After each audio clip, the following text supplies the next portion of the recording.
नमस्कार मेरी प्यारी लॉयल फैमिली, मैं हूं मिस्टर एक्स और आज के पॉडकास्ट में आपके लिए एक ऐसी स्टोरी लेकर आया हूं जिसे जानना आपके लिए बहुत ही इंटरेस्टिंग रहेगा। दरअसल ये तो आप जानते ही हैं कि इस समय कुंभ का माहौल चल रहा है और इस कुंभ में अगर सबसे ज्यादा चर्चा जिस चीज की हो रही है तो वो है नागा साधु। नागा साधुओं के बारे में कई तरह की बातें की जाती है कि नागा साधु होते कौन हैं, आखिर कौन है वो इंसान जिसके अंदर नागा साधु बनने की जिज्ञासा जागती है, क्या उनका कोई घर परिवार नहीं होता। तो आज मैं आपके लिए एक ऐसे ही शख्स की स्टोरी लेकर आया हूं जो नागा साधु बन चुका है, लेकिन ये स्टोरी उस शख्स ने नहीं बल्कि उसके भाई ने बताई है कि आखिर उसके भाई ने नागा साधु बनने का रास्ता क्यों चुना। दरअसल उनकी लाइफ में इतने सारे दुख और तकलीफें हो गई थी, अपने ही परिवार के लोगों ने उन्हें इतनी परेशानी दी जिसके वजह से उनका इस सांसारिक रिश्ते और बंधन से मोह भंग हो गया और उन्होंने वो रास्ता सुना जहां से लौट कर आना कभी संभव ही नहीं है, जहां पर इंसान को अपना ही पिंडदान करना होता है। बताते हैं कि नागा शिष्यों को कठिन परीक्षा देनी होती है। उन्हें अपने परिवार और अपना पिंडदान करने के बाद 6 से 12 साल तक ब्रह्मचर्य का पालन करना होता है। इस दौरान वे केवल एक लंगोट ही धारण कर सकते हैं और उनके इस परीक्षा में उत्तीर्ण होने के बाद वो उस लंगोट को भी हमेशा हमेशा के लिए छोड़ देते हैं। इस परीक्षा में लिंग तोड़ परीक्षा, मोह माया का त्याग, परिवार के प्रति मोह सब शामिल होता है। बताते हैं कि 7 अखाड़ों में नागा साधु बनाने की प्रक्रिया करवाई जाती है। दीन दुनिया से कोई मतलब ना रखने वाले नागा साधु सिर्फ कुंभ के समय ही दिखाई देते हैं, उसके बाद वो कहां चले जाते हैं वो कोई नहीं जानता। ऐसा माना जाता है कि वो पहाड़ों में गुफाओं में रहते हैं और कुछ समय बाद वो गुफा छोड़कर दूसरी जगह चले जाते हैं। नागा साधु ज्यादातर रात में जंगलों के रास्ते सफर करते हैं और दिन के समय विश्राम करते हैं। शायद यही कारण है कि हम इन साधुओं को कुंभ के अलावा कहीं बाहर नहीं देखते। खैर, ये तो था नागा साधुओं का परिचय, लेकिन आप सोच रहे होंगे कि मैं आपको इनके बारे में क्यों बता रहा हूं। तो वो इसलिए कि आज की हमारी ये कहानी ऐसे इंसान के ऊपर है जो अपने परिवार से तंग आकर सन्यास के रास्ते पर चला। ये कहानी हमें उसके चचेरे भाई ने बताई है। तो चलिए हम बिना ज्यादा समय गंवाए कहानी शुरू करते हैं। तो जो भी साथी पहली बार चैनल पर स्टोरी सुन रहे हैं उनका दिल से धन्यवाद है और उम्मीद करते हैं कि वो भी इस फैमिली का हिस्सा बनेंगे। और अब स्टोरी को सुनिए। मेरा नाम विक्की है और ये कहानी मेरे कजिन ब्रदर राघव की है। वो मेरे ताऊ का लड़का है जो कि काफी अच्छा इंसान था। उसका भी भरा पूरा परिवार था, लेकिन एक दिन ऐसा हुआ कि उसके अच्छे हंसते खेलते परिवार को किसी की नजर लग गई और फिर उसके बाद उसने हमेशा हमेशा के लिए घर परिवार छोड़कर नागा साधु बनने का निश्चय किया। उसे इसकी प्रेरणा एक नागा बाबा से ही मिली और फिर वो हमेशा हमेशा के लिए हमें छोड़कर चला गया। क्या हुआ था उसके साथ, ऐसा ये जानने के लिए हमें आज से लगभग बहुत साल पीछे जाना पड़ेगा, जब वो 15-16 साल के हुआ करते थे। राघव अपने परिवार में सबसे बड़ा लड़का था। उसके परिवार में उसकी 2 बहनें निशा और अवनी और एक छोटा भाई सोनू था।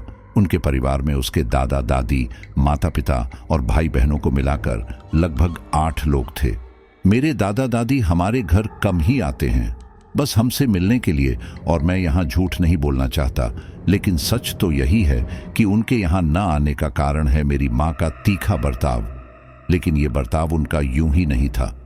असल में मेरे माँ पापा की लव मैरिज हुई थी। मेरे दादा दादी इसके खिलाफ थे, यहाँ तक कि मेरे नाना नानी भी। इसी वजह से दोनों ने शादी करके अलग रहने का फैसला किया। शुरुआत में उन्हें काफी कठिनाइयों का सामना करना पड़ा। मेरी माँ सिलाई जानती थी, इसलिए एक दर्जी के यहाँ सिलाई करके पैसे कमाने लगी। वहीं पापा एक फैक्ट्री में लग गए। लेकिन इस दौरान मेरे दादा दादी ने उनकी बिल्कुल भी मदद नहीं की और यहाँ तक कि ताऊ ताई जी ने भी तब उनका कोई साथ नहीं दिया था। इन्हीं सब के दौरान मेरी माँ को अपना पहला बच्चा होने वाला था, लेकिन सही से देखभाल ना होने के कारण वो पैदा होने के अगले दिन ही मर गया। यहाँ पर उन्हें परिवार की सख्त जरूरत थी, लेकिन वो लोग आगे नहीं आए, बल्कि उनके घमंड ने उन्हें आगे बढ़ने ही नहीं दिया। मेरे माता पिता काफी परेशान हुए और इस समय उन्हें समझ आ चुका था कि इस दुनिया में कोई अपना नहीं है। उन्हें संभलने में समय लगा, लेकिन वो अपने जीवन में लौट आए। लेकिन बोलते हैं ना कि वक्त हमेशा एक सा नहीं रहता, इसलिए लगभग 4-5 सालों तक मेरे पापा ने जी तोड़ करके जो पैसा जोड़ा था उससे किराए पर दुकान लेकर काम करना शुरू किया और किस्मत से हमारी दुकान चल पड़ी। वहीं मेरी माँ ने भी अपनी सिलाई की दुकान खोल ली और उनका काम भी जबरदस्त तरीके से चल पड़ा। बस फिर क्या था, धीरे धीरे करके मेरे माता पिता ने इतना पैसा जोड़ा कि एक आध साल में ही अपना छोटा सा घर खरीद लिया। काम चलने की वजह से हमारे घर में किसी चीज की कमी नहीं थी और अब मेरा भी जन्म हो चुका था और यहाँ पर मेरे दादा दादी और नाना नानी समेत सारे रिश्तेदार अस्पताल में आए मेरी माँ का और मेरा हाल चाल लेने के लिए। मेरे पापा को इससे काफी चिढ़ हुई, क्योंकि जब उन्हें जरूरत थी तब तो इन सब ने पीठ दिखा दी थी, लेकिन आज सारे यहाँ आ गए। खैर, उन्होंने कुछ कहा तो नहीं, लेकिन मेरी ताई जी बोली कि मैं कुछ दिन आपके घर पर रुकती हूँ ताकि दोनों का ख्याल रख सकूं। इस पर मेरे पापा ने साफ साफ कह दिया कि जब उन्हें जरूरत थी तब तो कोई आया नहीं।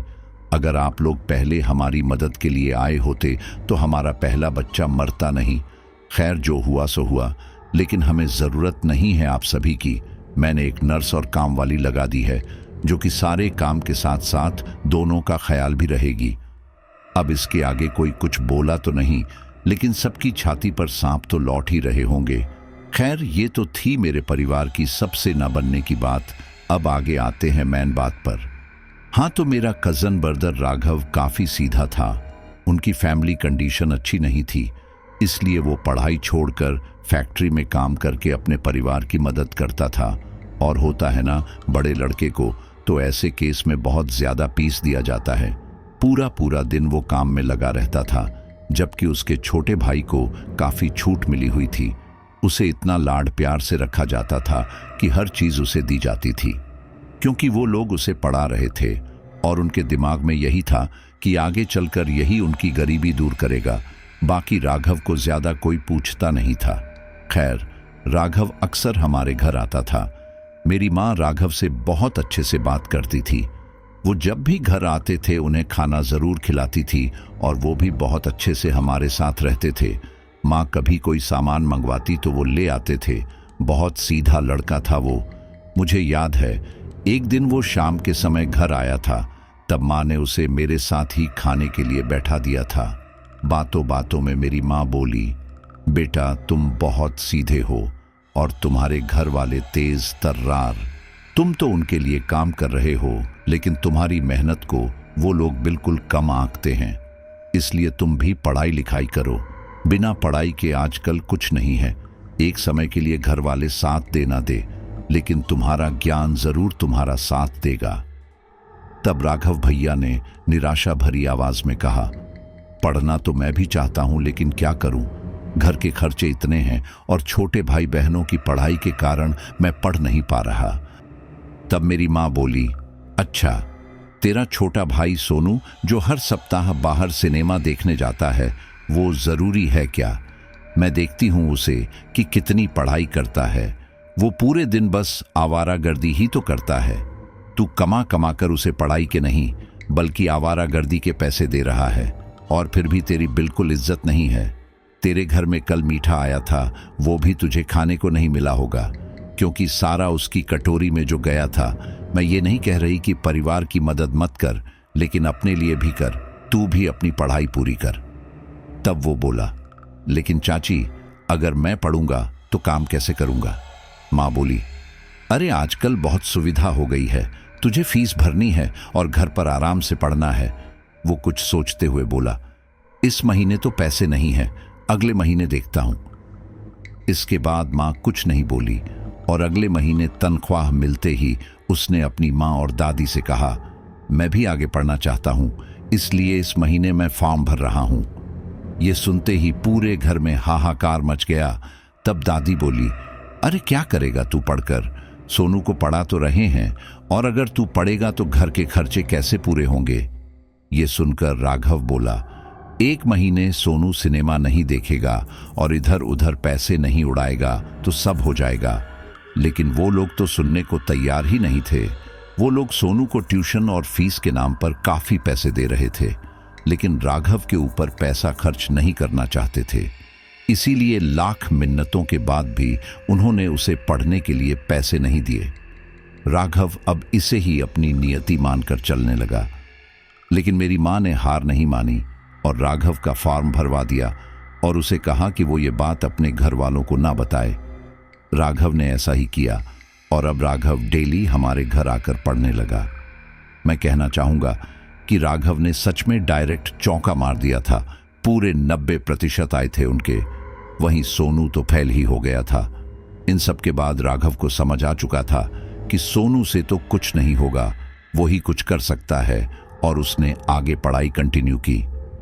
अब तक उनके घर वालों को भी इस बारे में पता चल चुका था, लेकिन उनका कोई खास उत्साह नहीं था।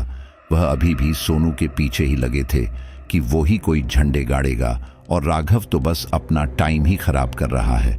खैर, राघव ने काम के साथ साथ पढ़ाई की और कुछ हुनर सीखने में मेरी माँ ने भी उनकी काफ़ी मदद की थी। That's why I love my माँ।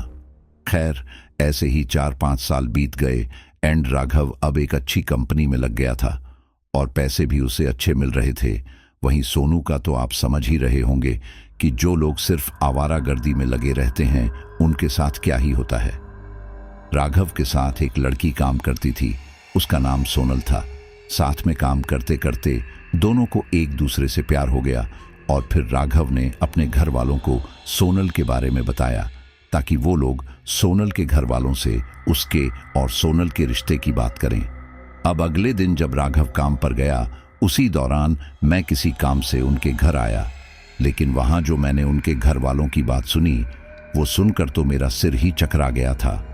दादी बोल रही थी, अब राघव भी अपनी पसंद से शादी करेगा, फिर वो भी वैसे ही अपनी पत्नी को लेकर अलग हो जाएगा जैसे कि निर्मल, और अगर उसे मना किया तो भी वो घर छोड़कर जाएगा, और अगर वो घर छोड़कर गया तो इस घर के खर्चे कैसे पूरे होंगे। सोनू भी अभी पढ़ ही रहा है और अगर उसकी पढ़ाई छूटी तो फिर वह हमारे परिवार को कमाकर कैसे देगा। इसलिए हमें कुछ करना होगा ताकि सांप भी मर जाए और लाठी भी ना टूटे। अब इससे आगे मैं कुछ सुनता, मुझे सोनू ने देख लिया और फिर मुझे अंदर आना पड़ा। उन लोगों ने झूठे मुंह ही सही मुझसे बातें की। मेरा रिजल्ट आ गया था और मैं लड्डू खिलाने वहां आया था और फिर मिठाई देकर मैं घर वापस आ गया। घर आकर मैंने अपनी माँ को यह सारी बात बताई और अब मेरी माँ राघव के भविष्य के साथ कोई खिलवाड़ नहीं होने देना चाहती थी। इसलिए शाम को ही राघव भैया के साथ हम सोनल के घर पर गए और उनसे व्यवहार बना लिया। वहीं रात के समय राघव की माँ राघव के पास आई और बोली, बेटा, हमने तेरे लिए एक लड़की देखी थी जो अच्छा दहेज लाएगी, लेकिन तू जिद कर रहा है, इसलिए हम इसके लिए राजी हैं। लेकिन हमारी भी एक शर्त है, लड़की के माँ बाप को दहेज में 10 लाख रुपए और गृहस्थी का सारा सामान देना होगा। सोनल के माता पिता मिडिल क्लास फैमिली से थे, जो कि राघव की माँ को अच्छे से पता थी, इसलिए वो ये शर्त रख रहे थे। लेकिन यहाँ पर सब उल्टा हो गया, क्योंकि मेरी माँ ने दहेज की कंप्लेन कर दी और अब पुलिस उनके घर तक आ गई थी। इसलिए मजबूरन उसके परिवार को झुकना पड़ा और बिना किसी विरोध के सोनल और राघव की शादी हो गई। राघव के परिवार वालों को ये डर खाए जा रहा था कि कहीं सोनल राघव को लेकर अलग ना हो जाए, जिससे उनकी सोने का अंडा देने वाली मुर्गी हाथ से ना निकल जाए। इसलिए उन लोगों ने ऐसा कुछ किया जिसकी कल्पना हमने सपने में भी नहीं की थी। पहले तो वो लोग बात बात पर सोनल को दहेज ना लाने का ताना मारते। शुरुआत में तो सोनल सुनकर चुप ही रहती थी, क्योंकि नई नई शादी में कोई लड़की बोलती नहीं है। लेकिन एक टाइम के बाद सोनल को बोलना ही पड़ा। घर में आए दिन बढ़ते क्लेश के कारण अब सोनल राघव के साथ अलग रहने का दबाव बनाने लगी। जब ये बात घर वालों को पता चली तो उनके पसीने छूट गए, क्योंकि वो लोग ये ही तो नहीं चाहते थे। इसलिए उन्हें रोकने के लिए वो लोग उन दोनों के साथ अब अच्छे से बर्ताव करने लगे थे। अब आप लोग कभी गांव वगैरह में जाओगे तो आपको पता चलेगा कि टोना टोटका वहां पर बड़ी आसानी से लोग कर देते हैं। मेरी माँ ने इन्हीं सबसे बचने के लिए मेरे गले में ताबीज बांधा है। खैर, लेकिन राघव और सोनल को इतना आइडिया नहीं था इसका। अब जाहिर है यंग लोगों को इसकी इतनी जानकारी नहीं होती है। इस बात का फायदा मेरी दादी और ताई ने उठाया। पता नहीं उन लोगों ने किसके पास से सोनल के ऊपर टोटका करवा दिया। ये सब उस दिन शुरू हुआ था जब सोनल रजस्वला थी और उस दिन उसने शायद बाल धोए थे, जिसकी वजह से वो गीले थे और उन्होंने उसे खुला रखा हुआ था।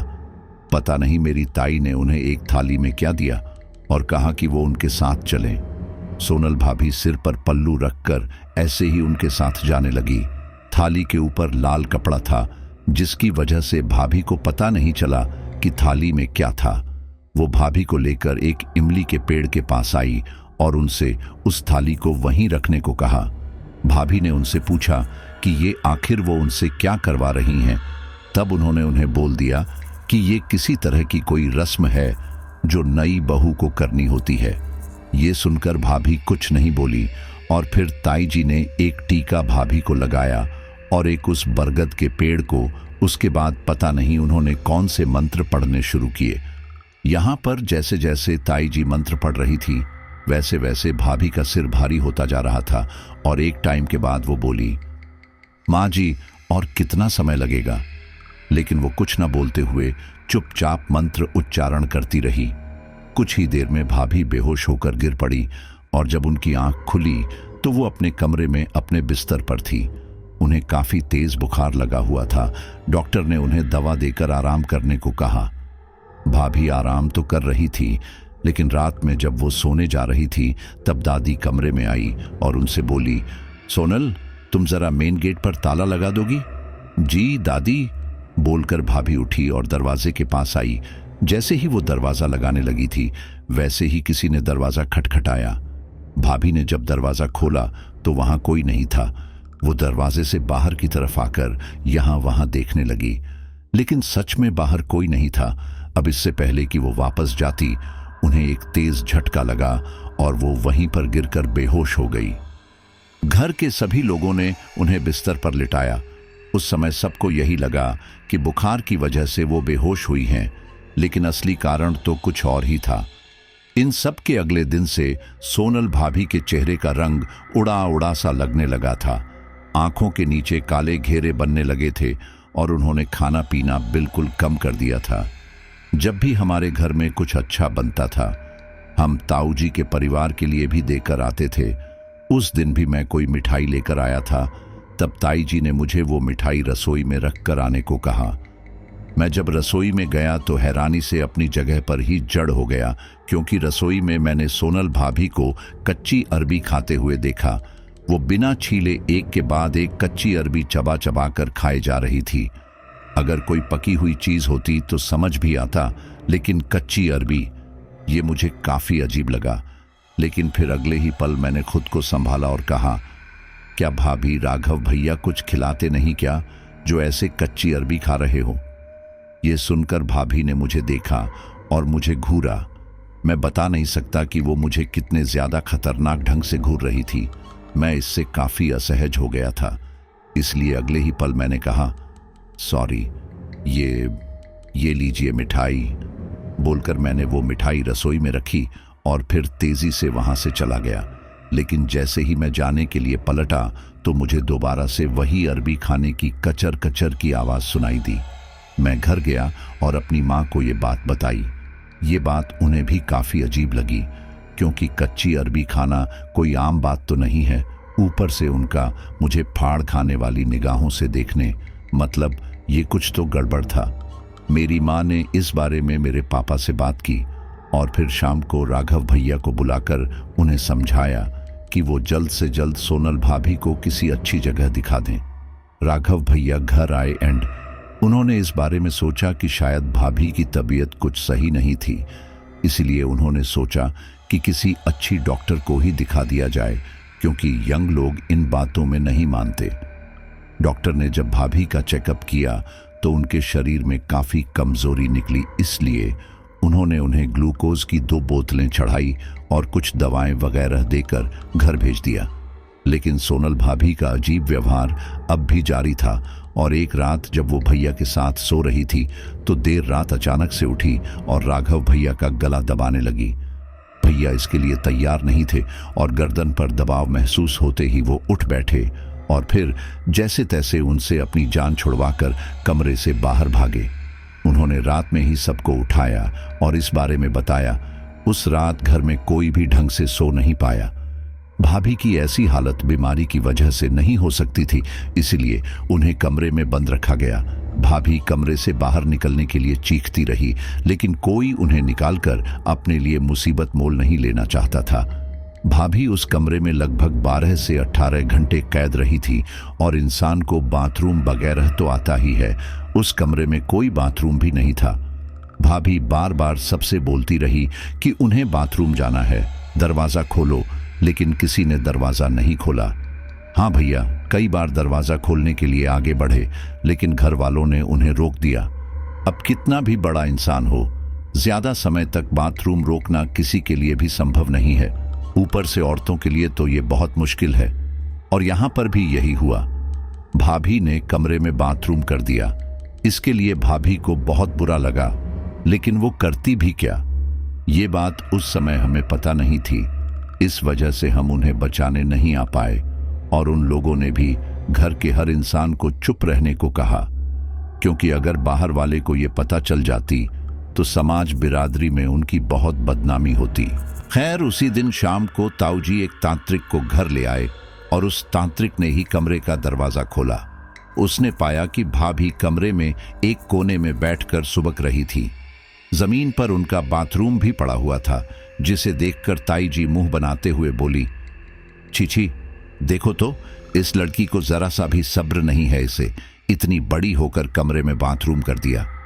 अरे हम खोल रहे थे ना दरवाजा, इतनी भी क्या जल्दी थी। एक तो वैसे भी बीमारी का बहाना लेकर पूरे दिन बस खटिया तोड़ती है और उसके ऊपर से ये सब गंद भी फैला दिया। ये सब साफ कौन करेगा, तेरा बाप। ये सब सुनकर भाभी और जोर जोर से रोने लगी। वहीं भैया बोले, मैं कर दूंगा, आप फिलहाल के लिए शांति रखो। ताई जी गुस्से में बोली, हाँ बन जा, तू जोरू का गुलाम। इसी दिन के लिए तुझे इतना बड़ा किया था क्या, जो तू अपनी माँ से जुबान लड़ाए। राघव भैया बोले, जुबान तो सोनू भी आपसे लड़ाता है, तब तो आप कुछ नहीं बोलती। अब मैंने बोल दिया तो मुझे बोल रही हो। सीधी सी बात है, अगर आप लोगों को मेरी पत्नी का ख्याल रखने में जोर आता है तो मैं आज के आज ही उसे लेकर अलग हो जाता हूं। अब इसके आगे वो लोग कुछ ना बोले। वहीं भाभी के मन में ये उम्मीद जगी कि भैया तो कम से कम उनके साथ हैं। तब वो तांत्रिक बोला, इस लड़की के ऊपर एक खतरनाक साया है और उसे निकालना पड़ेगा, वरना वो इस घर के लोगों को नुकसान पहुंचा सकती है। ये सुनकर कोई कुछ नहीं बोला और फिर शुरू हुआ एक भयानक खेल। उस तांत्रिक ने सोनल को घर के आंगन के बीचों बीच लाकर एक चारपाई से बांध दिया और फिर अजीब से मंत्रों का उच्चारण कर उसके ऊपर एक तरह का सफेद पाउडर डालना शुरू किया। उस पाउडर के चेहरे पर पड़ते ही भाभी खांसने लगी और उनकी आंखों से आंसू आने लगे। ये मंत्रोच्चारण का सिलसिला काफी देर तक चलता रहा और फिर उन्होंने अंत में भाभी को गरम गरम सलाखों से 101 बार दागा। उस गरम लोहे की सलाखों के शरीर पर लगते ही भाभी चीखने लगी। उनकी चीखें आस पड़ोस में बुरी तरह से गूंजने लगी। ये सब करने के बाद भाभी बिल्कुल निढाल सी खटिया पर पड़ी रही और वो तांत्रिक बोला, मैंने इस खतरनाक साए को बिल्कुल अशक्त कर दिया है।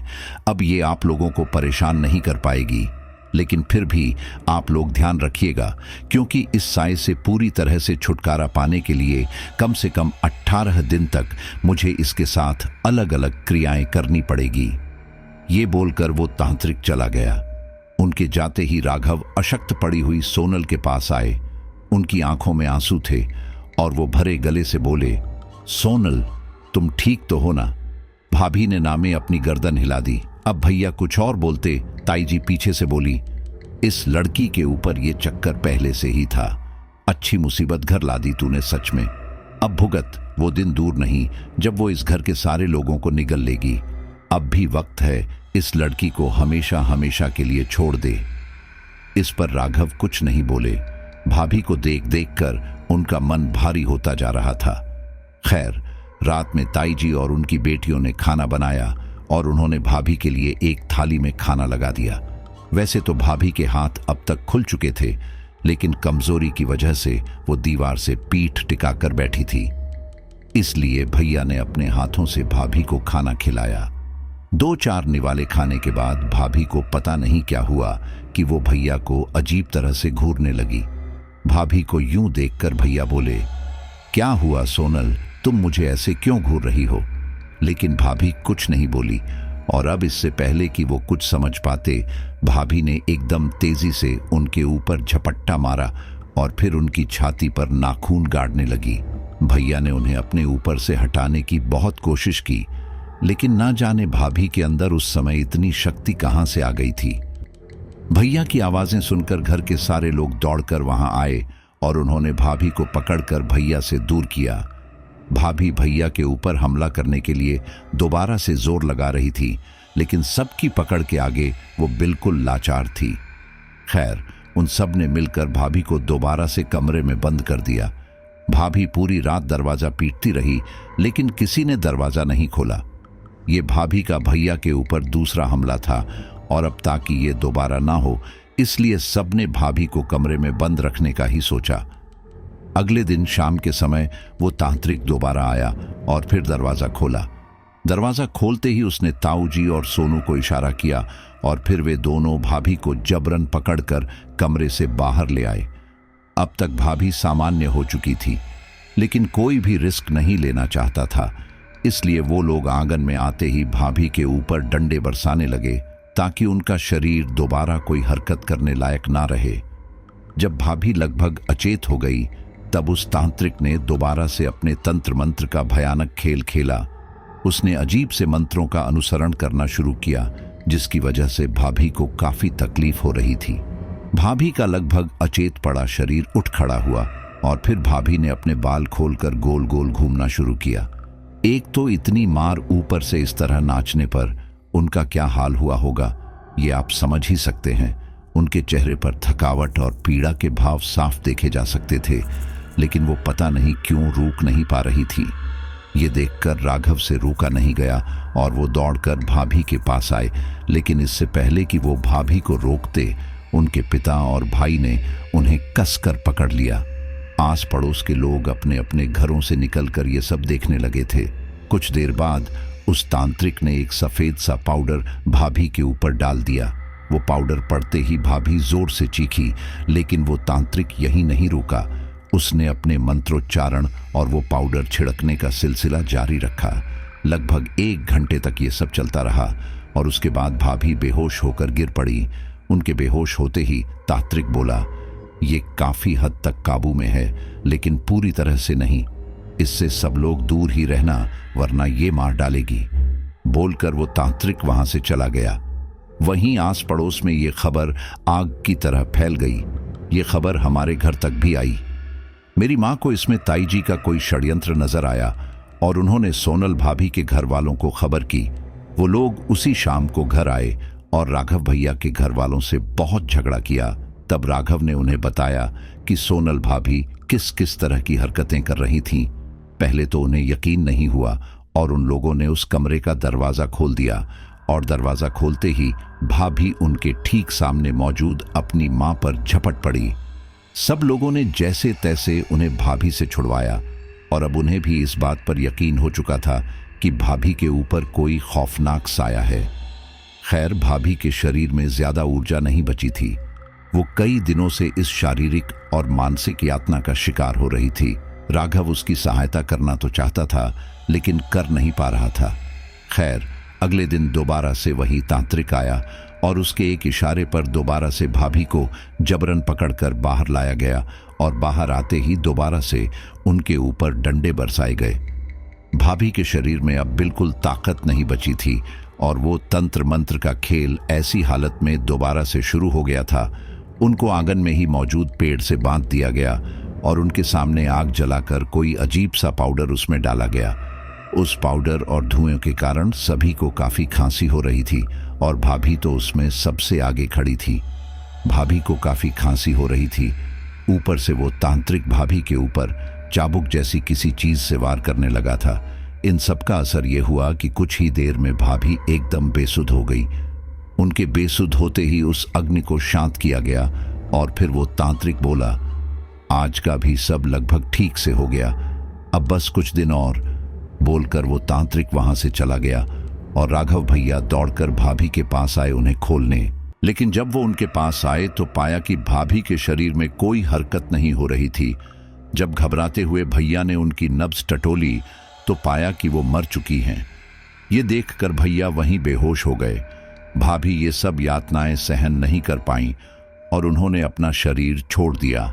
उस समय तो सबको यही लगा था कि ये सब किसी बुरे साए की वजह से हुआ था, लेकिन असल वजह तो आपको इसकी पता चल ही गई है।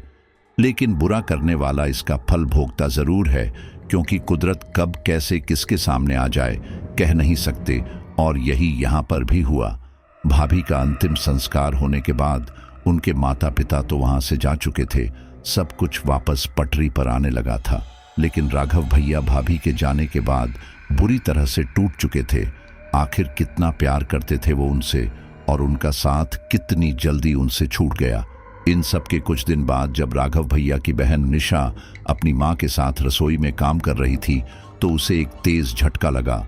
वो झटका खाकर कुछ समय तो वो शांत बनी रही। उसे यूं देखकर उनकी माँ ने उसे हिलाया डुलाया, लेकिन वो तो मानो जड़ हो चुकी थी। कुछ देर बाद उसने अपनी नजरें उठाई और अपनी माँ को गुस्से में घूरने लगी। ये देखकर ताई जी बुरी तरह से घबरा गई और वो सीधा रसोई से बाहर भागी। लेकिन जब वो रसोई की दहलीज से आगे बढ़ी, इतनी ही देर में उनकी बेटी ने पीछे से उनके सिर पर सिलबट्टा दे मारा। सिलबट्टा सिर पर लगने से ताई जी जमीन पर गिर पड़ी, और अब इससे पहले कि वो कुछ समझ पाती, उनकी बेटी उनकी पीठ पर आ बैठी, और अब वो इससे पहले कि दोबारा सिलबट्टा मारती, घर के लोगों ने उसे पकड़ लिया और कमरे में बंद कर दिया।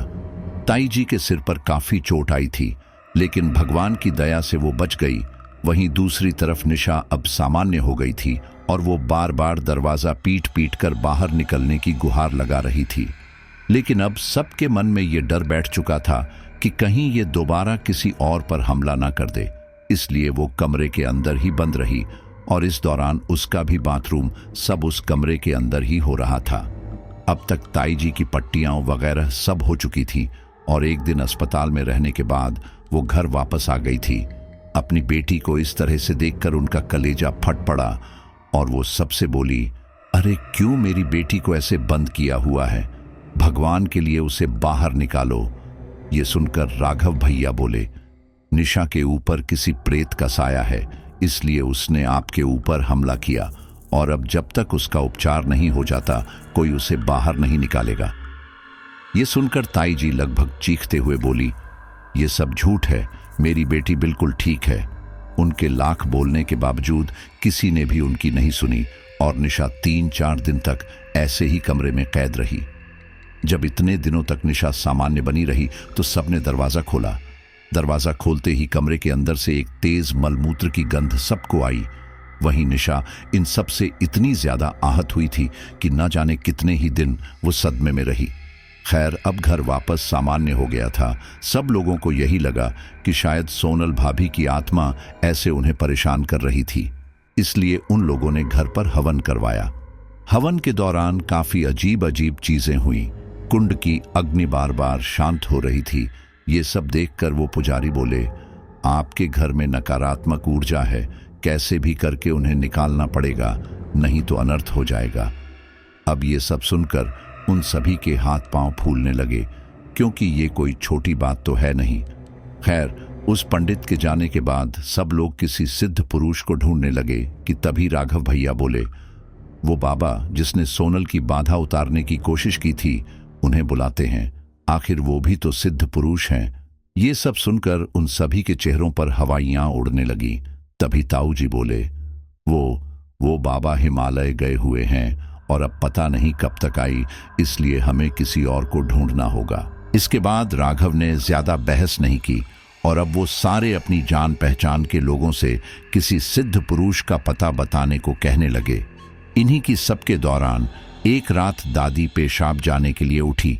वो उठकर बाथरूम में गई ही थी कि तभी अचानक उन्हें बाथरूम के बाहर से कुछ घुंघरुओं की आवाज आने लगी। रात का वो पहर, ऊपर से घर के अंदर हो रही ये अजीब सी घटनाएं, इन सब ने दादी को काफी ज्यादा डरा दिया था। अब चूंकि वो आवाज बाथरूम के ठीक बाहर से आ रही थी तो वो वहां से बाहर भी नहीं जा सकती थी। वो ऐसे ही अपने हाथों से अपना मुंह दबाए बाथरूम के अंदर बैठी रही। कुछ देर बाद बाथरूम के दरवाजे पर धम की एक आवाज आई। उस आवाज ने दादी को पहले से ज्यादा डरा। अब इससे पहले कि वो कुछ प्रतिक्रिया देती, वो धम की आवाज दोबारा आई। दादी डर के मारे पीछे हटते हटते पीछे की दीवार से जा लगी और अब वो इससे पीछे नहीं जा सकती थी। कुछ देर तो वहां पर शांति बनी रही, लेकिन फिर अगले ही पल बाथरूम के दरवाजे पर ऐसी आवाज आई जैसे कि मानो कोई बाथरूम का दरवाजा अपने नाखूनों से खुरच रहा हो। कुछ देर तक ये आवाजें आने के बाद वहां दोबारा से शांति पसर चुकी थी। जब लगभग 10-15 मिनट तक भी बाहर शांति छाई रही तो दादी दरवाजा खोलकर बाथरूम से बाहर जाने लगी। वो दरवाजा खोलकर कुछ आगे बढ़ी ही थी कि तभी अचानक उनके चेहरे के सामने छत से उल्टी लटकती सफेद चेहरे वाली भयानक महिला दिखाई दी। उस डरावनी महिला का चेहरा उनके बिल्कुल सामने था। उसे देखते ही दादी पहले से काफी ज्यादा घबरा गई और फिर उनके गले से एक तेज चीख निकली और उसके बाद वो बेहोश हो गई। सुबह जब उनकी आंख खुली तो वो बिस्तर पर थी और होश में आते ही उन्होंने हमें सारी बात बताई। वो अब भी बहुत ज्यादा घबराई हुई थी। उनका शरीर बुरी तरह से कांप रहा था। डर की वजह से उन्हें काफी तेज बुखार लग गया था और अब सभी के लिए इन सब से छुटकारा पाना काफी जरूरी हो गया था, क्योंकि कह नहीं सकते कि अगला नंबर किसका है। दादी डर के मारे अब अकेले रहने से कतरा रही थी, इसलिए वो किसी न किसी को अपने साथ ही रोके हुए थी। वहीं इन सब के अगली ही रात जब राघव भैया सो रहे थे तो किसी ने उन्हें एकदम से झकझोरा, जिससे वो उठ बैठे। लेकिन जैसे ही उन्होंने सामने देखा तो पाया कि वहां कोई नहीं था। ये देखकर वो वापस सोने लगे, लेकिन जैसे ही उन्होंने आंखें बंद की उन्हें कमरे के बाहर से सोनल भाभी की आवाज आई, राघव। वो आवाज सुनकर राघव भैया उठ बैठे। उनकी आंखों में आंसू आ गए, क्योंकि अब उन्हें समझ आने लगा था कि जो साया उनके परिवार को परेशान कर रहा है वो कोई और नहीं बल्कि भाभी ही हैं, और इसका मतलब भाभी को मुक्ति नहीं मिली। राघव भैया ये सब सोच ही रहे थे कि अचानक उन्हें दोबारा से बाहर से भाभी की आवाज आई। अब भैया से रहा न गया और वो दरवाजा खोलकर सीधा बाहर आए, लेकिन बाहर कोई भी नहीं था। वो आसपास देख ही रहे थे कि तभी अचानक भाभी की आवाज उन्हें दोबारा आई, राघव। वो आवाज आंगन में से आ रही थी और भैया उस आवाज की दिशा में बढ़ने लगे।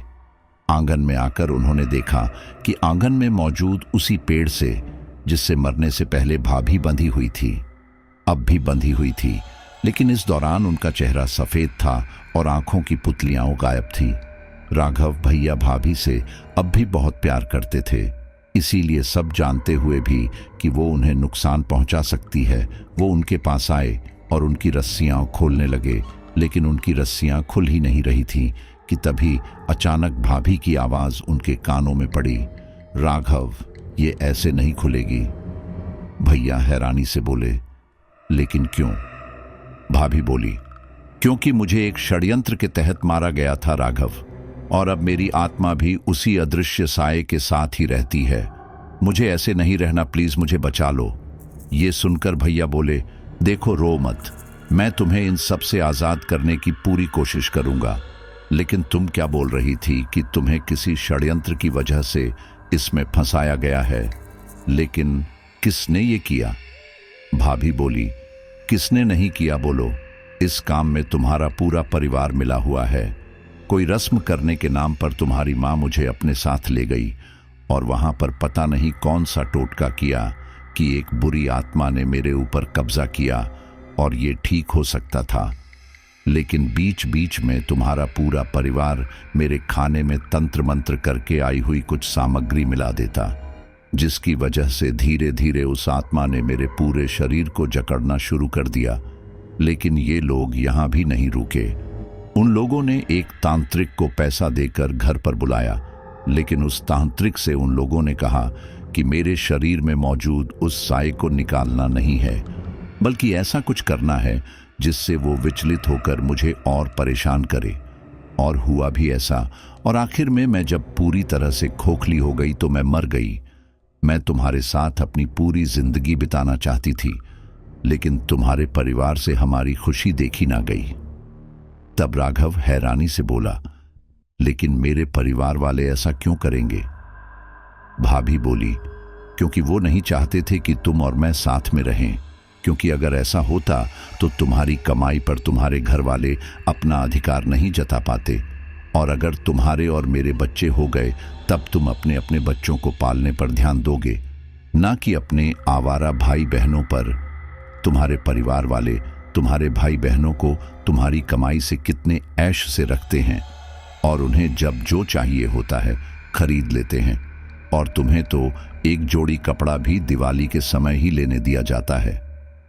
पहले मुझे लगा था कि ये लोग समय के साथ मुझे अपना लेंगे, लेकिन मैं गलत थी। ये लोग हमेशा मतलबी ही रहेंगे। राघव भैया को ये तो पता था कि उनके घर वाले मतलबी हैं, लेकिन उनका ये रूप आज उनके सामने आया था कि वो अपने लिए उनकी खुशियों को भी बर्बाद कर रहे थे।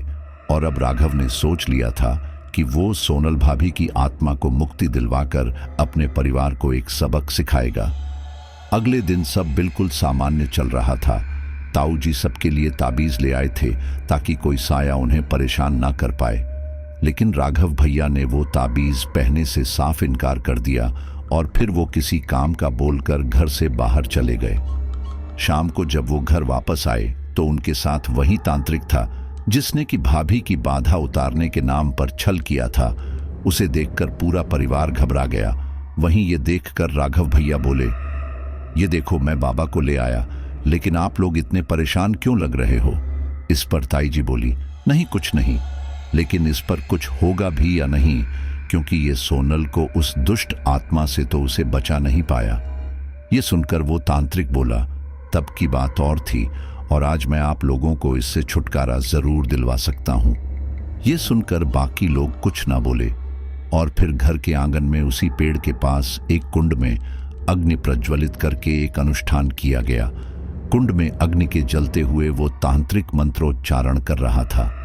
कुछ ही देर में वहां का वातावरण कुछ गर्म सा होने लगा, जिसके कुछ ही देर बाद एक दबी सी अजीब सी आवाज सबके कानों में पड़ी।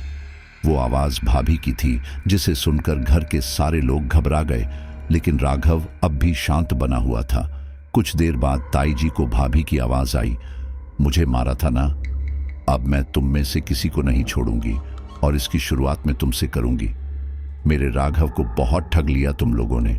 अगर हम दोनों खुश नहीं रह सकते तो इस घर का कोई सदस्य खुश नहीं रह सकता।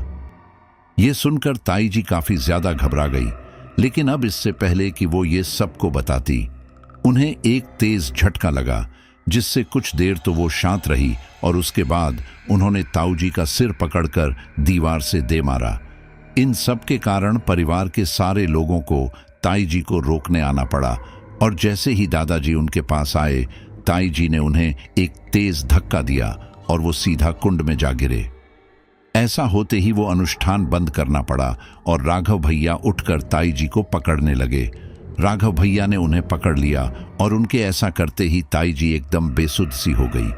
भैया ने उन्हें बिस्तर पर लेटाया और फिर वो तांत्रिक बोला, ये जो आत्मा है वो इस लड़के राघव को छोड़कर परिवार के सब लोगों के लिए खतरा है, और तुम लोगों का ये ताबीज भी उसका कुछ नहीं बिगाड़ सकता, क्योंकि काफी कष्टों की वजह से उसकी मृत्यु हुई थी और अब वो उसी की वजह से बहुत ज्यादा शक्तिशाली हो चुकी है और उससे पार पाना बहुत मुश्किल है। अभी के लिए तो मैं यहां से जा रहा हूं, लेकिन कल फिर आऊंगा। बोलकर वो तांत्रिक वहां से चला गया और अब सारे घर वाले जख्मी हुए लोगों को डॉक्टर के पास ले जाने लगे। जब सब लोग वापस घर आ गए तब सोनू सबसे बोला, मैं इस घर में अब और नहीं रह सकता, यहाँ रहना तो मरने जैसा है, इसलिए मैं यहाँ से जा रहा हूँ। बोलकर वो अपना सामान बांधने लगा। इसी दौरान राघव उसके सामने आया और बोला, ठीक है जाओ, लेकिन याद रखना तुम्हें घर से 1 रुपया ले जाने नहीं दिया जाएगा। जाना है तो अपने खर्चे पर जाना, लेकिन मुझसे उम्मीद मत करना। ये सुनकर ताई जी गुस्से में बोली, तू इस घर में रहता है, हम तेरा खर्चा उठाते हैं, बदले में तूने तेरी कमाई दे दी तो पहाड़ पलट दिया। राघव गुस्से से बोला, खर्चा तो तुम सभी का उठाते हो, फिर सभी लोग कमाई क्यों नहीं दे रहे बताओगी जरा? मेरी कमाई बहुत उड़ा ली इन सब ने। और सुन लो, कोई यहाँ से कहीं नहीं जाएगा। मैं जाने ही नहीं दूंगा, क्योंकि जब बात मेरी पत्नी की थी तब तुम सारे लोगों ने हमें जाने नहीं दिया। अब अगर तुम में से कोई यहाँ से गया तो मैं सोनल के मर्डर में तुम सबको अंदर करवा दूंगा। बोलकर भैया ने अपना आखिरी फैसला सुना दिया और अब सबको समझ आ चुका था कि आज ये किसी की सुनने नहीं वाले। अब उन सब ने यही सोच लिया था कि कैसे भी करके उस तांत्रिक को यहाँ आने से रोका जाए, लेकिन मेरे ताऊ और दादाजी तो जख्मी थे, तो ऐसे में वो तो नहीं जा सकते थे। इसलिए सबने सोनू को ये काम करने को कहा। उन्होंने सोनू को 5,000 रुपए देकर उस तांत्रिक को यहाँ आने से मना करने को कहा, लेकिन सोनू के ऊपर अब तक इसकी गाज नहीं गिरी थी। इसलिए उसने वो पैसे लेकर जुआ खेल लिया, क्योंकि उसे पता था कि उसके घर वाले राघव के सामने तो उसे कुछ बोलने से रहे। वहीं जब सोनू 1 घंटे के अंदर भी घर नहीं आया तो घर वालों को यही लगा कि उसने काम कर दिया है और अब वो एकदम निश्चिंत थे। लेकिन कुछ ही देर बाद राघव उस तांत्रिक को लेकर घर में आया। उसे देखते ही घर वालों को काफी गुस्सा आया, लेकिन वो इसमें कुछ नहीं कर सकते थे। खैर, कुछ ही देर में कुंड में दोबारा से अग्नि प्रज्वलित की गई और दोबारा से वही मंत्रोच्चारण का सिलसिला शुरू हुआ। इन सब से घर वाले काफी ज्यादा घबरा चुके थे। कुछ देर बाद घर के सभी लोगों को उस तांत्रिक ने एक गोल घेरे के अंदर रखा और उसके आसपास सफेद पाउडर जैसी किसी चीज से घेरा बना दिया। उसके बाद वो तांत्रिक बोला, मैंने पैसों के लालच में तुम सभी का एक गलत काम में साथ दिया, लेकिन मैं अपने किए पर शर्मिंदा हूं और पश्चाताप करना चाहता हूं। इसलिए उस लड़की की आत्मा को मुक्ति दिलाने के लिए जो मुझसे बन पड़ेगा वो मैं करूंगा। बोलकर उस तांत्रिक ने दोबारा से मंत्रोच्चारण करना शुरू किया। इस दौरान राघव ने अपने परिवार की तरफ एक नजर भी नहीं देखा। वो उस तांत्रिक के साथ कुंड के पास बैठा हुआ था। इस दौरान उसके चेहरे पर सपाट भाव थे। मंत्रोच्चारण का वह सिलसिला दोबारा से शुरू हुआ और कुछ देर बाद वहां हवा में एक आकृति उभरी। वो आकृति धुंधली सी थी, इसलिए स्पष्ट नहीं थी, लेकिन फिर अगले ही पल वो आकृति बोली, मुझे अब क्यों परेशान किया जा रहा है? तब वो तांत्रिक हाथ जोड़कर बोला, मुझे माफ कर दो, मेरा इरादा आपको परेशान करने का बिल्कुल नहीं था, लेकिन पहले मैंने पैसों के लालच में आकर बहुत गलत किया और मुझे पता है कि मेरे माफी मांगने से मेरी गलती नहीं सुधरेगी। इसलिए आपको मुक्ति दिलाने के लिए मुझसे जो बन पड़ेगा वो मैं करूंगा। वो आकृति बोली, मैं इनसे बहुत प्यार करती हूं और इनके घर वाले आगे इन्हें और परेशान कर सकते हैं, इसलिए मैं बस इनकी खुशी चाहती हूं। मैं चाहती हूं कि ये हमेशा हमेशा के लिए अपने परिवार से अलग हो जाए। ये सुनकर उनके परिवार वालों के चेहरे पर तनाव की रेखाएं उभरने लगी। फिर ताई जी गुस्से में बोली, चुड़ैल कहीं की, जीते जी तो मेरे बेटे को काबू में रखा और हमसे दूर कर दिया, और अब मरने के बाद भी परेशान कर रही है। तुझे जितनी देर भटकना है भटक, लेकिन मेरा बेटा हमें छोड़कर नहीं जाएगा। अरे तुझसे अच्छी लाऊंगी जो मोटा दहेज भी लाएगी। ये सुनकर राघव चीखते हुए बोला, बस करो तुम लोगों ने अपने स्वार्थ के लिए मेरी खुशियां छीन ली। हर बार तुम लोगों ने मेरे साथ ऐसा ही किया और आज मेरी पत्नी को भी तुम लोगों ने बेरहमी से मार डाला। मैं समय रहते समझ न सका, लेकिन अब बहुत अच्छे से समझ गया हूं कि तुम लोग आस्तीन के सांप हो और कुछ नहीं। अब तक शांति से चुप बैठे ताऊ जी गुस्से में बोल पड़े, हाँ, तुझे बचपन से इतना पाला पोसा बड़ा किया और आज जब हम तेरी शादी अपने हिसाब से करना चाहते तो हम बुरे हो गए। अरे क्या नहीं किया तेरे लिए, तुझे पढ़ाया लिखाया, इस काबिल बनाया। तब राघव भैया गुस्से में बोले, आपने पढ़ाया? अरे आप लोगों ने तो मुझे अनपढ़ बनाए रखने की पूरी साजिश रची थी। मैंने अपनी पढ़ाई अपने पैसों से पूरी की और खुद से अच्छी जगह काम पर लगा। इसमें आप लोगों ने क्या किया बताओगे जरा? मेरी कमाई आपने मेरे सारे भाई बहनों के शौक पूरे करने में लगा दी, लेकिन जब मैं अपनी पसंद की लड़की से शादी करना चाहता था तो तुम लोगों से मेरी खुशी बर्दाश्त नहीं हुई। अब मैं और नहीं सहूंगा। तुम लोगों ने अपने घमंड में चाचा चाची से तो रिश्ता खराब कर लिया और मेरी सोनल के मरने के बाद से तुम लोगों से मेरा रिश्ता भी सदा सदा के लिए खत्म। और सोनल हो सके तो मुझे माफ कर देना। मैं इनके मंसूबे भांप नहीं पाया और तुम्हें हमेशा हमेशा के लिए खो दिया, और सच कहूं तो तुम्हारे अलावा मैं किसी और के साथ रिश्ते में बंध ही नहीं पाऊंगा।